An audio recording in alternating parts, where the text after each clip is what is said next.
Back at Wisconsin Dells High School, where things are wrapping up, getting ready for a wrestling tournament tomorrow. Chiefs with an easy win tonight, 53-35. They go to 5-1 in the SEC, 12-4 overall. Westfield drops from 4-11 to 4-12, and they haven't won a game in the SEC. They're 0-6 tonight. Well, Bob, pretty much the Chiefs right from the start of the game tonight, and just kept adding to it and adding to it and adding to it. One of the things that I think they really did really well tonight that we hadn't seen for a while is great passing. Many of the players just saw the open man underneath. They played just a terrific game tonight. Of course, we expected that when a team comes in that has been struggling in basketball like a Westfield has. This is the sort of opponent on a schedule where you can get so healthy, so quick, and put in your memory, just get rid of it, some of the struggles we've had over the last 5 games. Yeah, you talk about getting healthy, and the Chiefs definitely got healthy tonight against the Westfield Pioneers. Pioneers put up a good fight. They fought hard and worked hard the entire game. We would have had to have a miracle shooting night tonight, I think, to have any opportunity, and they would have had to made them all from the 3-point range. So let's take a look quickly at the scoring tonight for Westfield. They put a lot of different players, put on some points here tonight. Nobody with a lot of points.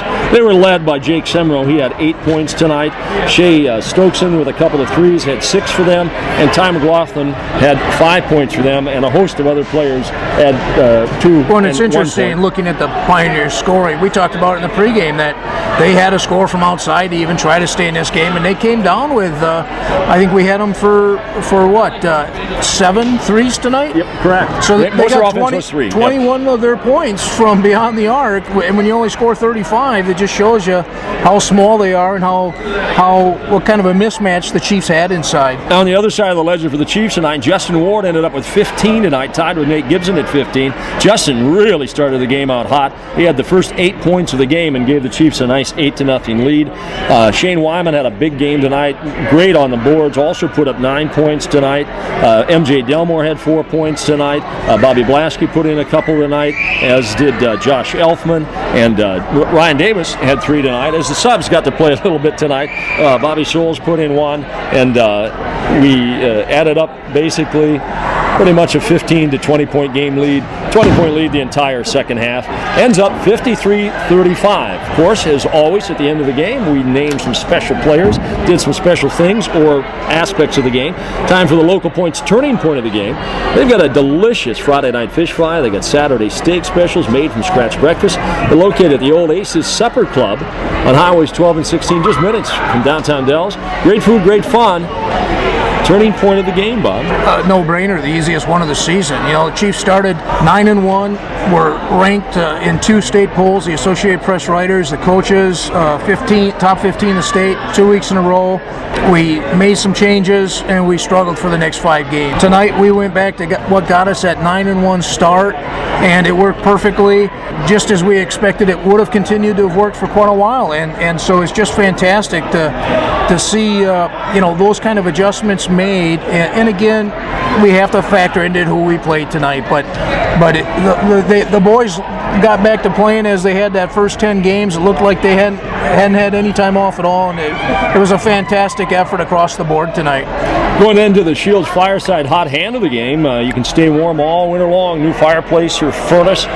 Wood stove, too. They got a great selection over there from Cindy and Darren over at Shields on Highway 12 in Baraboo. Check them out on the web at shieldsfireside.com. Hot hand of the game tonight. Justin Ward, the first half. You know, we won the game in the first half. Once we got out in front of these guys comfortably, double digits, it was over. It was just then an opportunity of doing some things, getting some experience, and having an opportunity to bring kids out here that just don't get to step on the floor and let them have their little bit of limelight and the time and the fun they deserve for all the efforts they put in making this Chiefs team what it is. So for his efforts in the first half, I believe he knocked down 13 of his 15 points in that first half. We're going to name senior Justin Ward the hot hand of the game. All right, and then we turn it to, of course, the Kentucky Ford Mercury's built Ford tough workhorse of the game. Nate Gibson, again in the beginning, played big in the paint, but he finished with 15 to tie Ward for game high honors.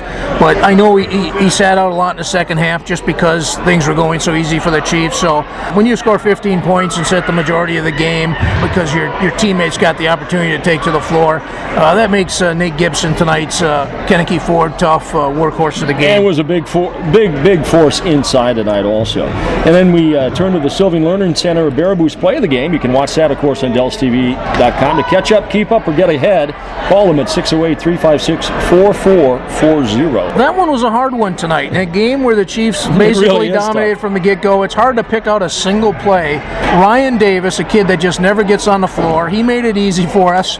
He caught everybody else snapping down here on a free throw that was missed, got the rebound, went up in the air, made the beautiful putback, scored 2 points. I believe he also had earlier had a free throw. Yes, he did. He ended up with 3 points tonight. So it was just wonderful to see a kid that works hard in practice, works hard in summer league, doesn't get a chance to get on the floor much. To have a play like that, I mean, that's something he can hang his hat on for the rest of the season. So for that, Ryan Davis, we're going to select him for the Sylvan Learning Center of Baraboo's play of the game tonight. All right, final score once again, 53-35. Chiefs winning. Kind of in a walk tonight. Easy win for them in an SEC game, of course, and a win is a win, and everybody loves to do it. Looked great tonight.